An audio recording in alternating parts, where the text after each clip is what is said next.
Federal front ప్రయత్నాలు ముమ్మరం చేశారు తెలంగాణ సీఎం కేసీఆర్. అందులో భాగంగా రేపు చెన్నై వెళ్లనున్నారు. ఫెడరల్ ఫ్రంట్ ఏర్పాటుపై డీఎంకే నేతలతో చర్చలు జరపనున్నారు. రేపు ఉదయం 11 గంటలకు బేగంపేట ఎయిర్పోర్ట్ నుంచి ప్రత్యేక విమానంలో కేసీఆర్ చెన్నైకి బయలుదేరతారు.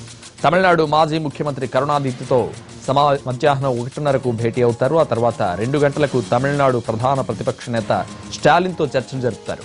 రేపు రాత్రి కేసీఆర్ చెన్నైలోనే బస చేస్తారు. సోమవారం ఉదయం మరికొంతమంది నేతలతో ఫెడరల్ ఫ్రంట్ పై చర్చిస్తారు.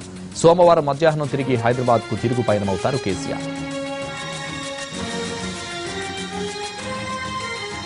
దీనికి సంబంధించి పూర్తి అప్డేట్స్ మా ప్రతినిధి సోమగోపాల్ అందిస్తారు. సోమగోపాల్, ప్లీనరీలో జాతీయ రాజకీయాలపై చర్చ తర్వాత ఫెడరల్ ఫ్రంట్ ఏర్పాటుపై మరింత దూకుడుగా వెళ్లాలని సీఎం కేసీఆర్ నిర్ణయించారు.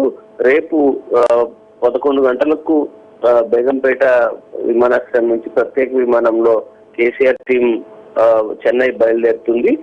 చెన్నైలో 2 సమావేశాలు ఉన్నాయి. ఒకటి మాజీ సీఎం కరుణానిధితో సమావేశమవుతారు. ఆ తర్వాత ప్రతిపక్ష నేత స్టాలిన్ తో సమావేశం ఉంది. 2 వేరు సమావేశాలు. రేపు రాత్రికి చెన్నైలోనే కేసీఆర్ బస చేస్తారు. మరికొంతమంది నాయకులను కూడా చెన్నైలో కలుసుకునే అవకాశం ఉంది. రాత్రి అక్కడ బస చేసిన తర్వాత నెక్స్ట్ డే కూడా ఉదయం మరికొంతమంది నాయకులతో ఆయన కలిసే ఛాన్స్ ఉంది. మధ్యాహ్నం అంటే ఎల్లుండి మధ్యాహ్నం ఆయన తిరిగి హైదరాబాద్ కు వస్తారు. అలాగే అంటే నెక్స్ట్ వీక్ లో కూడా ఒడిశా సీఎం నవీన్ పట్నాయక్ ను సీఎం కేసీఆర్ కలవబోతున్నారు. ఇప్పటికే నవీన్ పట్నాయక్ తో ఫోన్ లో ఆయన మాట్లాడారు. ఇప్పుడు అసెంబ్లీ సమావేశాలు జరుగుతున్న సందర్భంలో నెక్స్ట్ వీక్ లో వాళ్ళిద్దరూ కలుసుకోబోతున్నారు. అలాగే నెక్స్ట్ వీక్ లోనే మరికొంతమంది నాయకులు కూడా ఫ్రంట్ పై చర్చలు జరిపేందుకు హైదరాబాద్ వస్తున్నారు. అఖిలేష్ యాదవ్ తో కొన్ని రోజుల క్రితం మంత్రి కేటీఆర్ సమావేశమయ్యారు. ఆయన 2వ తేదీ హైదరాబాద్ కు వచ్చే అవకాశం ఉంది.